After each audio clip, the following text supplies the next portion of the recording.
This theater comes alive at night, with bright stage lights and actors singing their hearts out. Once the show's over, the ghost light calls to the building's menagerie of spirits. Welcome to Saranormal Activity. I'm Sarah, and this is normal for me. Nestled in DeKalb, Illinois' downtown, the Egyptian Theater is a nearly 100-year-old gem. The building has weathered many storms, as it opened just a few months after Black Friday and right at the start of the Great Depression. When you enter the theater, prepare to pick your jaw up off the floor. The building is adorned with intricate carvings, beautiful golden accents, and gorgeous paintings intact from its heyday. You'll also notice the Egyptian theme and decor, which is fitting for the name. In fact, there are multiple unrelated Egyptian theaters all across the country, and the majority of which were inspired by the groundbreaking discovery of King Tut's tomb in 1922. Theaters always seem to be a hotbed of paranormal activity, don't they? And there are a couple theories why. Firstly, the people who traverse the stage and work behind the scenes love what they do. As a theater kid, I can attest. That passion in life can easily translate to wanting to stay there in the afterlife because it holds such an important place in their hearts. As fun as it might have looked, the theater was really a dangerous place back in the day, especially without crucial safety regulations. Thus,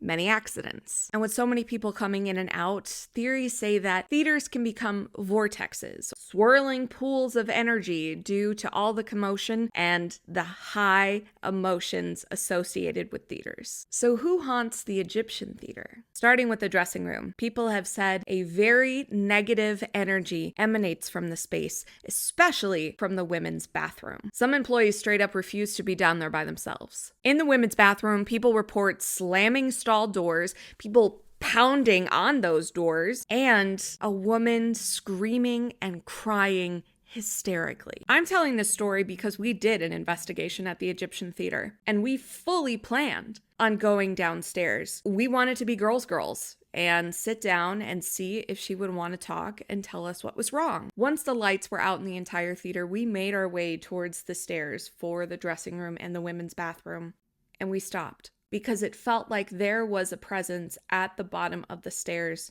glaring at us. And we decided tonight was not the night. Whoever was down there was not interested in talking. When I was on TikTok Live, a psychic medium joined and said that she sensed the presence of a woman who was crying hysterically, absolutely devastated, clawing at her stomach, talking about loss, saying she didn't want to be a burden to anyone, saying that she was too far gone. The girl feels very sad, like she feels empty. Oh wow, Brittany says it feels like something was ripped from my stomach. She lost what she sees as a piece of her. Stop here. We're almost done. Wow, we are almost done. We're just about to stop. It feels like something has been ripped from her. She keeps herself prisoner.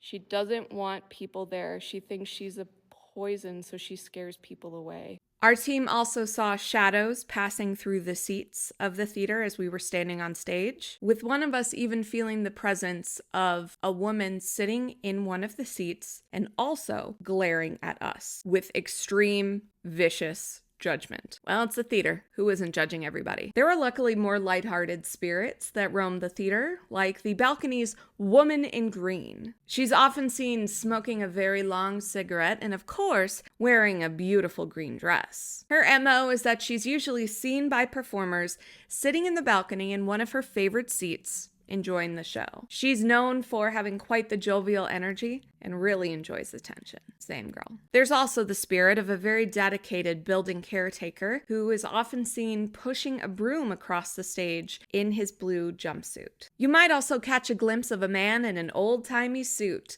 leaning against the doorway of the third aisle watching what's on stage. That same psychic medium said that he was there when we were recording and that he was very, very curious about our clothing. And as she was saying that, our friend was hearing on the spirit box something like coming in. He feels like he's curious. What are you curious about? What we're doing?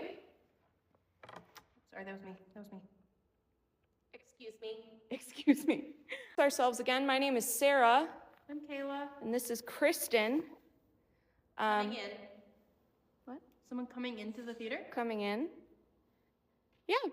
Oh, I just heard a noise. Yeah, I heard that noise too. Welcome. Please come in.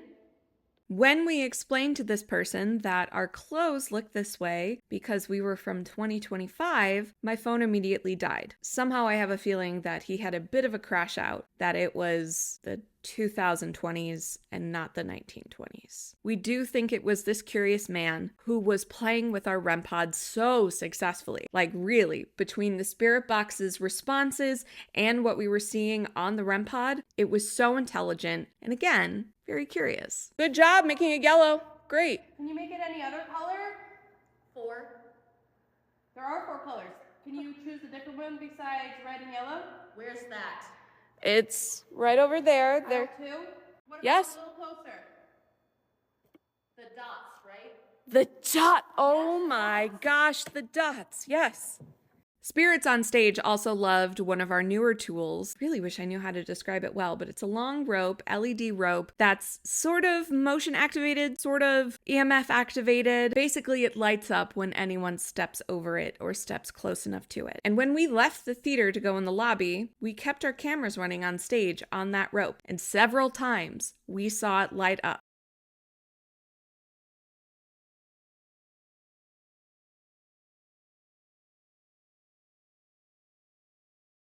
It makes sense. Actors love a chance to be on stage and to make themselves known. I really doubt that those are the only spirits that haunt there.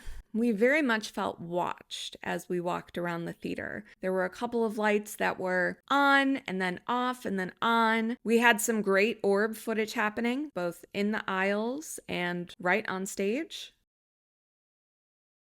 And heard some very theater-like chatter coming through the spirit box as if a show was going on around us, and there was a very strict stage manager who was trying to get everybody in line. We loved investigating this theater, and we love what an important part it plays in uplifting the local art scene in DeKalb. Thank you so much for having us. We can't wait to come back.